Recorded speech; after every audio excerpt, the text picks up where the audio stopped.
NLT API Exodus 8 verses 1 to 32. NLT Exodus 8 A Plague of Frogs 1*8:1 verses 8:1 for are numbered 7:26-29 in Hebrew text. Then the Lord said to Moses, "Go back to Pharaoh and announce to him, 'This is what the Lord says. Let my people go, so they can worship me.'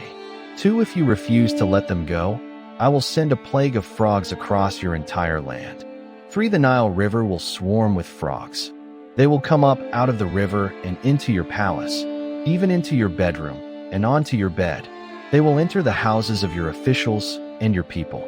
They will even jump into your ovens and your kneading bowls. For frogs will jump on you, your people, and all your officials." 5*8:5 verses 8:5-32 are numbered 8:1-28 in Hebrew text. Then the Lord said to Moses, "Tell Aaron, raise the staff in your hand over all the rivers, canals, and ponds of Egypt, and bring up frogs over all the land." 6 So Aaron raised his hand over the waters of Egypt, and frogs came up and covered the whole land. 7 But the magicians were able to do the same thing with their magic. They, too, caused frogs to come up on the land of Egypt. 8 Then Pharaoh summoned Moses and Aaron and begged, "Plead with the Lord to take the frogs away from me and my people. I will let your people go, so they can offer sacrifices to the Lord." 9 You set the time. Moses replied, "Tell me when you want me to pray for you, your officials, and your people. Then you and your houses will be rid of the frogs. They will remain only in the Nile River." 10 Do it tomorrow, Pharaoh said. "All right," Moses replied. "It will be as you have said. Then you will know that there is no one like the Lord our God." 11 The frogs will leave you and your houses, your officials, and your people. They will remain only in the Nile River. 12 So Moses and Aaron left Pharaoh's palace, and Moses cried out to the Lord about the frogs he had inflicted on Pharaoh. 13 And the Lord did just what Moses had predicted. The frogs in the houses, the courtyards, and the fields all died. 14 The Egyptians piled them into great heaps, and a terrible stench filled the land. 15 But when Pharaoh saw that relief had come, he became stubborn. *8:15 Hebrew made his heart heavy. Also in 8:32. He refused to listen to Moses and Aaron, just as the Lord had predicted. A plague of gnats 16 So the Lord said to Moses, "Tell Aaron, raise your staff and strike the ground. The dust will turn into swarms of gnats throughout the land of Egypt." 17 So Moses and Aaron did just as the Lord had commanded them. When Aaron raised his hand and struck the ground with his staff, gnats infested the entire land, covering the Egyptians and their animals. All the dust in the land of Egypt turned into gnats. 18 Pharaoh's magicians tried to do the same thing with their secret arts, but this time they failed, and the gnats covered everyone, people and animals alike. 19 This is the finger of God, the magicians exclaimed to Pharaoh. But Pharaoh's heart remained hard. He wouldn't listen to them, just as the Lord had predicted. A plague of flies 20 Then the Lord told Moses, "Get up early in the morning and stand in Pharaoh's way as he goes down to the river. Say to him, 'This is what the Lord says. Let my people go, so they can worship me.' 21 If you refuse, then I will send swarms of flies on you, your officials, your people, and all the houses. The Egyptian homes will be filled with flies, and the ground will be covered with them." 22 But this time I will spare the region of Goshen, where my people live. No flies will be found there.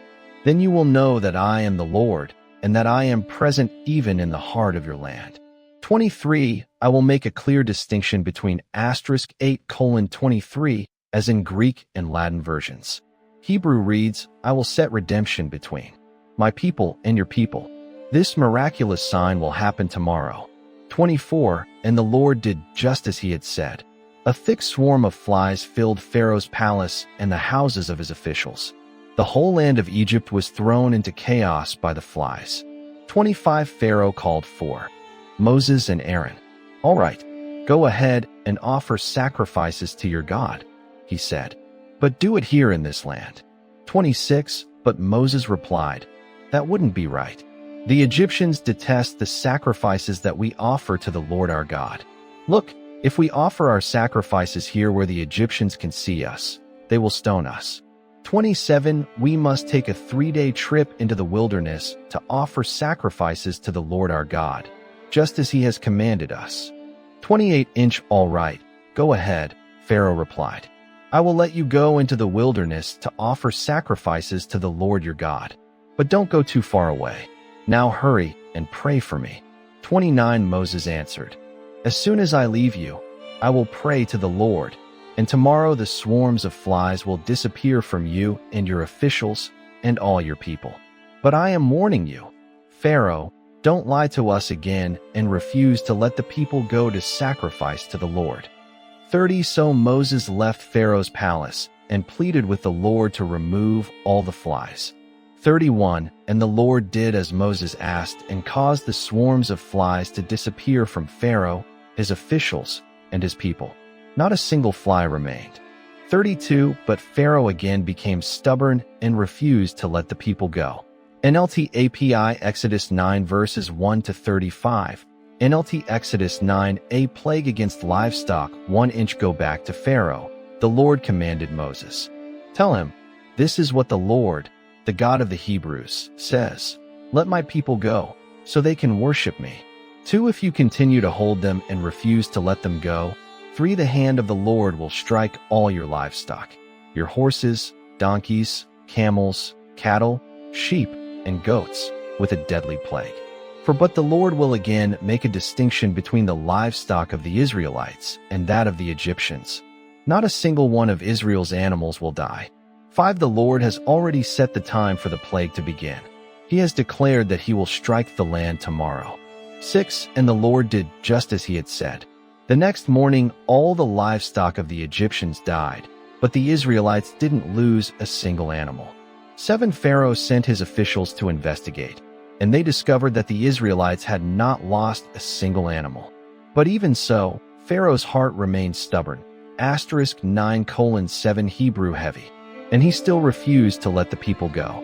A plague of festering boils 8. Then the Lord said to Moses and Aaron, Take handfuls of soot from a brick kiln and have Moses toss it into the air while Pharaoh watches.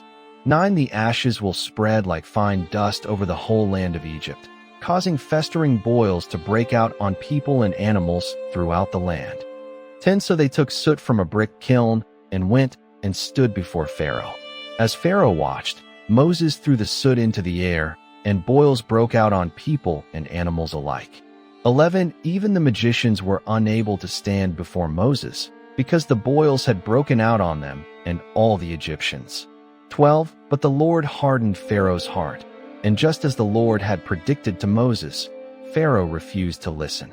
A plague of hail. 13. Then the Lord said to Moses, Get up early in the morning and stand before Pharaoh.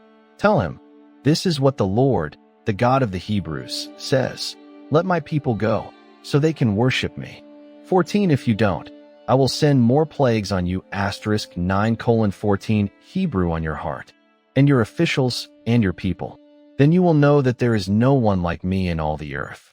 15. By now I could have lifted my hand and struck you and your people with a plague to wipe you off the face of the earth. 16. But I have spared you for a purpose, to show you my power, *9:16 Greek version reads to display my power in you. Compare Rom 9:17. And to spread my fame throughout the earth.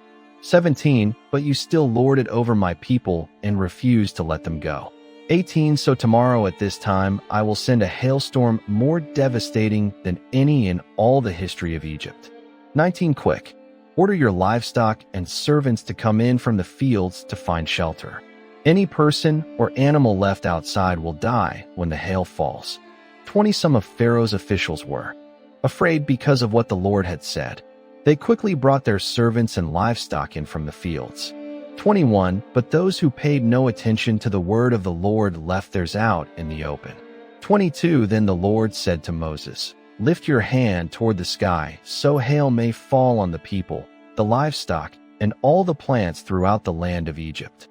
23. So Moses lifted his staff toward the sky, and the Lord sent thunder and hail, and lightning flashed toward the earth. The Lord sent a tremendous hailstorm against all the land of Egypt. 24 Never in all the history of Egypt had there been a storm like that, with such devastating hail and continuous lightning. 25 It left all of Egypt in ruins. The hail struck down everything in the open field, people, animals, and plants alike. Even the trees were destroyed. 26 The only place without hail was the region of Goshen, where the people of Israel lived. 27 Then Pharaoh quickly summoned Moses and Aaron. This time I have sinned, he confessed. The Lord is the righteous one, and my people and I are wrong. 28 Please beg the Lord to end this terrifying thunder and hail. We've had enough. I will let you go. You don't need to stay any longer. 29 All right, Moses replied. As soon as I leave the city, I will lift my hands and pray to the Lord. Then the thunder and hail will stop, and you will know that the earth belongs to the Lord. 30 But I know that you and your officials still do not fear the Lord God. 31 All the flax and barley were ruined by the hail, because the barley had formed heads and the flax was budding. 32 But the wheat and the emmer wheat were spared, because they had not yet sprouted from the ground. 33 So Moses left Pharaoh's court and went out of the city. When he lifted his hands to the Lord, the thunder and hail stopped, and the downpour ceased. 34 But when Pharaoh saw that the rain, hail, and thunder had stopped, he and his officials sinned again, and Pharaoh again became stubborn. Asterisk 9:34 Hebrew made his heart heavy. 35 Because his heart was hard, Pharaoh refused to let the people leave, just as the Lord had predicted through Moses.